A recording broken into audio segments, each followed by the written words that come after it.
CPI came out this morning at 8:30 Eastern time. It was huge, 9.1% versus 8.6% last month. Now, there is some good news in there. The core CPI, which excludes food and gasoline, which tends to be very volatile, was actually down to 5.9% versus 6% from May. So there was progress made there. But guys, this is not transitory. This was a very common comment made by the Fed chair and people in the White House. It is not transitory. This is a real issue that we have. Look at rents. Look at all these costs. Look at jobs. Look at wages. And if you look back at our videos, we've made 1,600 videos.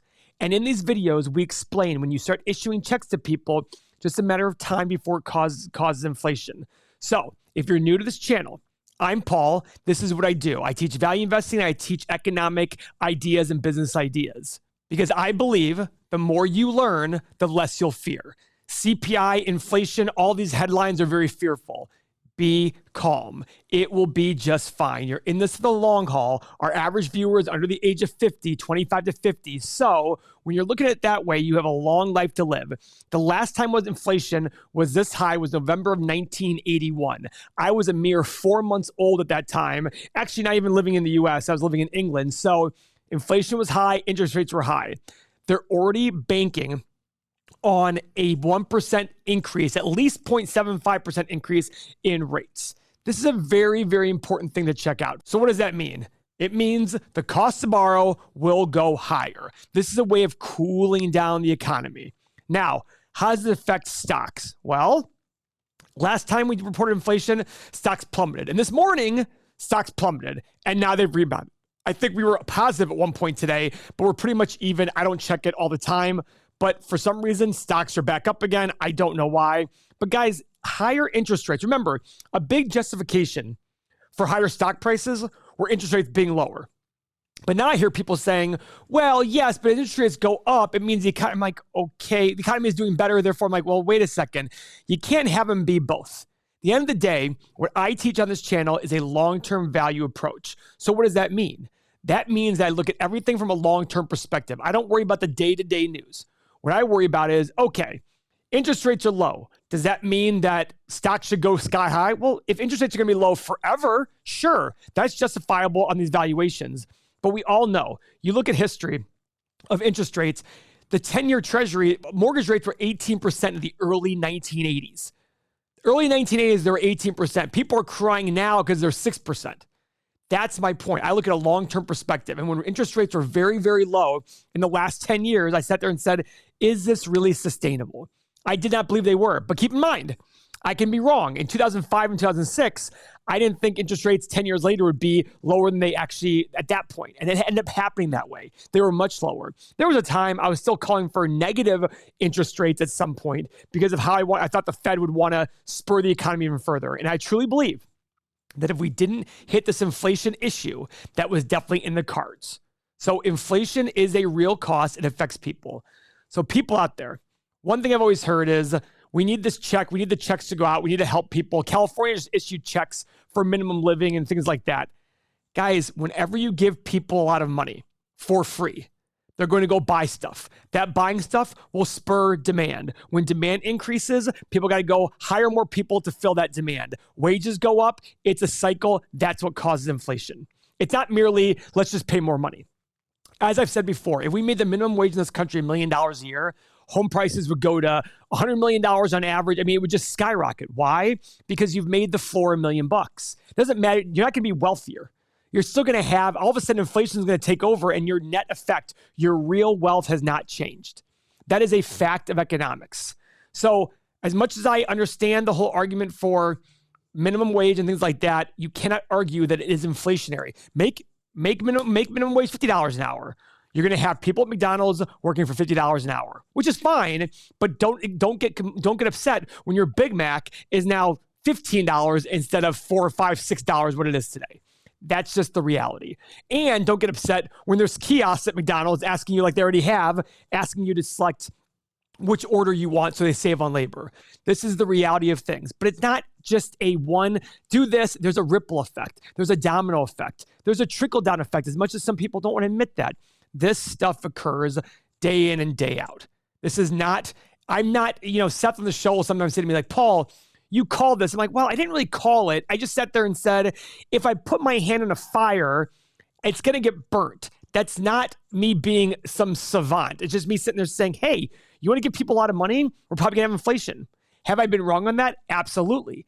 13, 14 years ago, when we had the financial crisis, the government issued a lot of money, but I thought inflation would occur. The thing I missed is the key part. They didn't put it in the hands of the people. They gave it to the banks. And do you think banks went out there and lent more money because of it? Absolutely not. Because bankers are assholes. They're terrible and dumb people. Now we put it in the hands of people. I'm all in favor of that. In fact, I have a proposition about having a flat tax, but also having a minimum livable wage paid to everybody in the U.S., whether you want to work or not. That doesn't sound very right-wing of me, but it's true. I believe it's called a one tax plan. So I do believe in some healthy balance of this. But also, don't forget that if we pay checks to people as a standard way of living, that will cause inflation. And I'm okay with that. You should be okay with that in the grand scheme of things.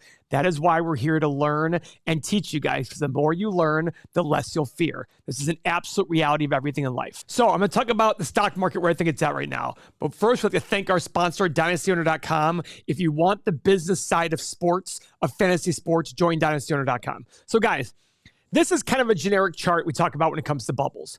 Stocks go up, stocks fall, we feel warm and fuzzy because they rebound a little bit, boom. I think we're somewhere in this range right now, okay? We had a big fall. We have not fully capitulated on fear. People are like, oh, people are scared out there. I went to the bank a month ago to get a cashier's check, and the bank teller was telling me how excited he was to buy Coinbase, Netflix, NVIDIA, and Amazon. Said, yeah, they're screaming deals now. I'm going to buy. That's how I know we're not here yet. We need people to give up on those hype stocks. We need people to give up on Apple, Tesla, and all these crazy companies that are selling it. Apple's not as bad for the valuation level, but a company like Tesla, but we need to get to the point where people won't even buy Apple at absolute bottom prices. That's what we need to get for true fear in the market. Not this fear of like, oh, I'm scared my money will go down 10%. We need the fear. And I need to see the articles on Market Watch where people saying this will never stop going down. But all I see now is, don't worry, guys, we're probably going to bottom out here in September, and we're going to finish the end of the year up. Nobody knows where it's going to go. All I do know is from a general perspective, I shouldn't even say I know this for sure, but I'm very confident we're here. Every bubble in history has followed these exact traits. Now, have I been wrong before and where we were? Yeah, sometimes I thought we were here and we were actually here. Okay. Doesn't change the fact that we're still in a bubble. And people will say, oh, you don't know when a bubble is occurring. Yeah, I do. When I go to the golf course and the kid tells me the 18-year-old caddy tells me I'm wrong, that I don't buy Palantir or Bitcoin, that's a bubble. When I sit there and look at any average person telling me how they're into investing, that's a bubble. We need to get to the point where people are just like, oh, I've given up on stocks. This sucks. I'm not going to buy them. If you want to lose money, you buy stocks. That's the point we need to get to. We're not there yet. We still have inflows into ARK, ARKK, Kathy Wood's huge ETF that buys absolute garbage fundamental companies, but buys them purely based on their potential. When that company still has inflows, which it currently does, that's when I sit there and say, we're not there yet. But we will get there. It'll take some time. I don't know what's going to cause a trigger. Nobody thought inflation was going to be an issue over here. When we talk about it, people are like, oh, well, we didn't know Russia was going to invade Ukraine. That's the point. We never know what's going to cause this to happen. What we do know is it'll be something. It was a great analogy given by a guy named John Hussman. He says, bubbles are like a fire in a room filled with gasoline. You don't know which spark is going to cause the explosion, but there will be an explosion caused by some spark. We just don't know what spark it's going to be. We don't know what it is. Russia and Ukraine could have been part of it here. Inflation could have been part of it here. Whatever it is, we need to see that big leg down. And it's not going to go straight down, guys. It'll more look like this. It'll probably go like this. Go look at every other market crash in history. They don't go straight down. They plummet. They rebound a little bit. They get people back in. Like we gotta suck some people back in. We got to get them back in. That is the hard part. Now, are there ways to do well through this? Absolutely. The hardest part of investing, the absolute hardest part of investing, you're probably thinking to yourself, the numbers. No, it's the emotional side of things. That is why we have our community where we have I had over 12,000 people who've signed up since we started, and they're in our community chat where they can sit there and discuss everything that they're thinking about. Because why? When I was a value investor to start, nobody else was. But then all of a sudden you start to reach a community of people who are like-minded, and it becomes a lot easier. So we created our EM community right up here. You sit there, you can go in there, you can chat with people about specific ideas, specific fears you have. We talk about the psychology and the process of money management the most. Why? Because that's the most important part about being a good investor. You need to be a good investor when stocks are going up like this, but they don't make sense, to avoid them. And when stocks are going down like this and that doesn't make sense, to buy them. That's the hard part. That's the absolute hardest part about investing. And that's what I'm trying to teach on this channel. I've done a good job of getting to that point. I get excited. I literally get excited on red days. I get excited when stocks I want to buy keep falling. I do a thing called I sell puts to buy stocks that I want at cheaper prices, and nothing makes me happier than when I get those stocks. That is the whole part of investing. That's the whole part of this channel. This channel is about building that mentality so you can beat the markets. Because here's what ends up happening. This is the market over long periods of time. Over long periods of time, the value of the market, let's just call it linear like this. It's not really linear. But here's what the prices do. And if you've watched our channel before, you've seen this 1,000 times. What usually happens with people is they buy here and they sell here. Why? Most optimism is here, most pessimism here. What I try to teach people is there's two methods. One, dollar cost average. Why? Because sometimes you'll overpay, sometimes you'll underpay. But the point is, over time, you'll pay this. You'll pay the average. If you're 98% of people that do this, you don't realize how bad your returns actually are. I've read reports where people actually get, even in a market that does 8 or 9, 10% a year over long periods of time, they're getting 3 or 4 or 5% because of exactly this. They buy at the wrong time, they sell at the wrong time. So if you just want to do as well as the market, which beats 82% of mutual funds on a yearly basis and beats over 90% of mutual funds over a 10-year basis, do this, dollar cost average.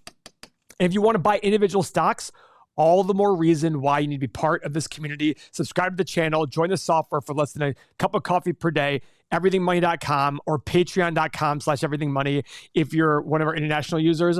But the reason being is it will teach you the mentality that when your favorite fundamental company is going down like this, you're still going to buy. You're absolutely still going to buy. That's the key. Every single value stock that I love has gone down this year. Nope, one has not. But every other one I've bought has gone down this year. And guess what I'm doing? I buy more of it because that's my mentality. And that takes time. But the bigger the community helping you out, the better it can be. If you like this video, please click this link above for our great video on the coming recession could be the opportunity of a lifetime. Thank you very much. Don't forget to like and subscribe.